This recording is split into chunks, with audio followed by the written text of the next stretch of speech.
Gang warfare between El Dorado West and East Secondary Schools escalated on Tuesday, causing officials to suspend classes and even calling the police. The students are reportedly referring to the warfare as the Gaza and Gully.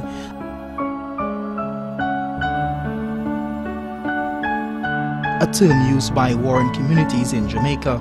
CNC3 understands that just after 10 on Tuesday morning, students from each school began climbing over this fence into each other's schools, a rift that has been ongoing for just over 3 weeks. Reports have indicated that a student was injured in the altercation. The injury, though, was not serious.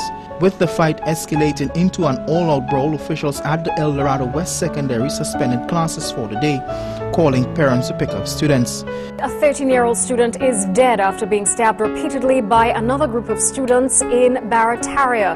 The incident occurred just after 4 o'clock this afternoon. Malik Haleh, a student of the Barataria Senior Secondary School, was confronted by a group of students from the Malik Senior Secondary School shortly after 4 p.m. The 13-year-old got into a confrontation in the vicinity of the Himalaya Sports Club. The Form 1 student ran away when his attacker pulled out a knife but was cornered and stabbed several times about the neck and the body. He ran a short distance away and fell. It is believed that the teen was running to his home, which was nearby. The teen was taken to hospital but was pronounced dead on arrival. Hilaire lives with his grandmother. His mother lives in the United States. Residents and passers-by who saw the incident intervened and made a citizen's arrest. They dealt the attacker severe blows.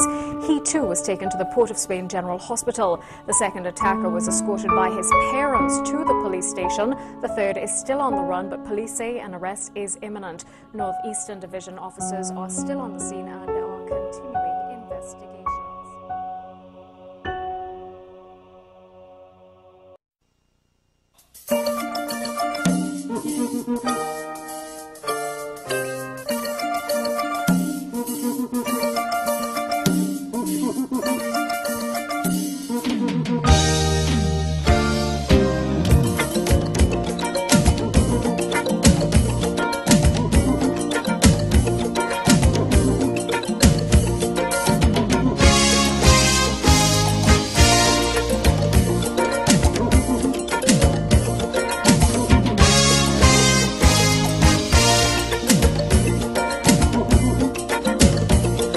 Can you hear a distant drum bouncing on the laughter of a melody?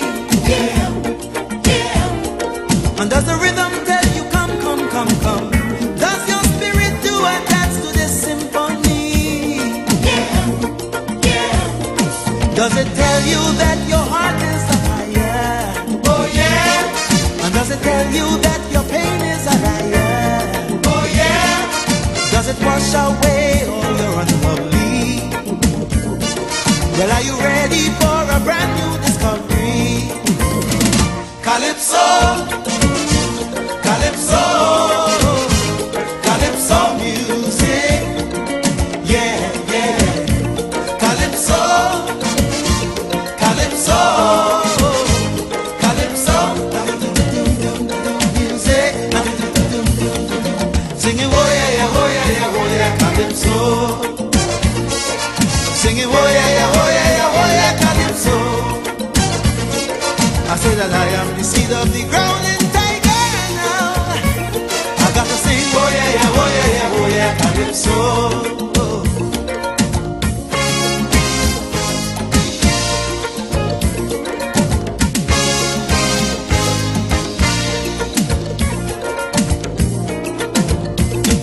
It is a living vibration, rooted deep within my Caribbean belly. Lyrics to make a politician cringe, or turn a woman's body into jelly. Is it any wonder that carnival is so much part and parcel of the Trinidad way of life? It is much more than just 2 days of fete and abandon. Its roots are deeply embedded in the hearts of every man, woman, and child of this fun-loving island. The kids are nursed on the milk of the Calypso beat. They are weaned on the tantalizing rhythm of the steel band.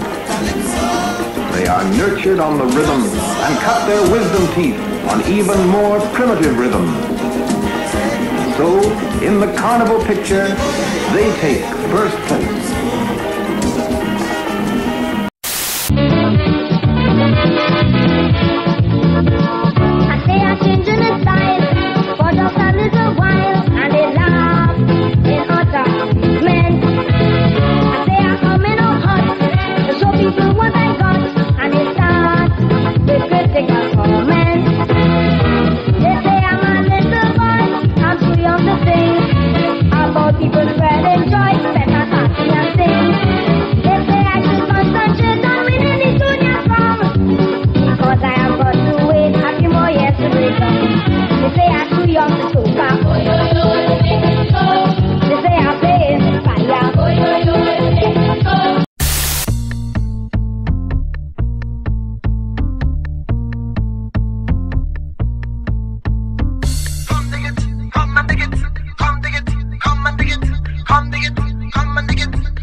Watch this, so cut out the flow.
Protection of the citizens from the exercise of arbitrary power and the violation of human freedom and individual rights.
crime flourishes when the environment makes it conducive for persons to behave in a particular way. This inevitably occurs when we fail to enforce our laws, particularly the small laws. Just simply knowing that the police seldom respond with alacrity, criminals become emboldened in the knowledge that the chances of getting caught are slim. The example used to make the point was the Mukarapo Foreshore Highway, on which so many of us travel daily. How many of us sit and watch, probably in anger, as a motorist drives on the shoulder from Movie Town to Peaks and cuts you off at the traffic light? The only reason he does that is because he knows that he will get away with it.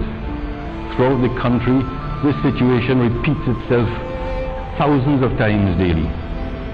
What has been ingrained into the psyche of our people is that lawlessness pays. The consequence is a culture of lawlessness. The sad thing is that we know the solution, yet it eludes us. You see, we have created the environment that permits these persons to do what they do with impunity. We have created the conditions of lawlessness. We permit and encourage lawlessness. However, the day that we seriously, really seriously, insist that a police officer be assigned to pull over those motorists who drive on the shoulder and charge them with reckless driving is the day that we begin to take back control of our country. It is the day we begin to develop a culture of respect for laws and law enforcement, the first step towards the eradication of crime. If therefore I seem to dwell on the traffic courts, it is because we must begin somewhere. We must begin with the small laws, and so remove the cover that aids the commission of greater crimes. A more effective policing system, together with a functional traffic court, will go a long way in dealing with carnage on our roads. One of the main contributors to delays in the traffic courts is the present ticket system, to which I've already alluded. By simply changing the system, as I have suggested, more time will be allowed to magistrates to deal effectively with traffic offences. The courts are prepared to cooperate with the authorities by providing judicial time for bringing to justice those habitual offenders who contribute to a great extent to the carnage on our roads. It is our hope that the licensing authority and the relevant minister will meet with us in the near future to find a solution to these matters. We have already lost a whole year. On a more positive note, the judges have embarked on settling a code of ethics. One such code was drawn up under the regime of Chief Justice de Labastide, as he then was, but did not materialize. In fact, a new draft is being done, and once finalized, it will be published for public comment, including the comment of the Law Association. We look forward to these comments, not that we are incapable of preparing our own code, but because we serve the public, it is only right and proper that members of the public have a say in how they would expect us to behave in the conduct of their affairs.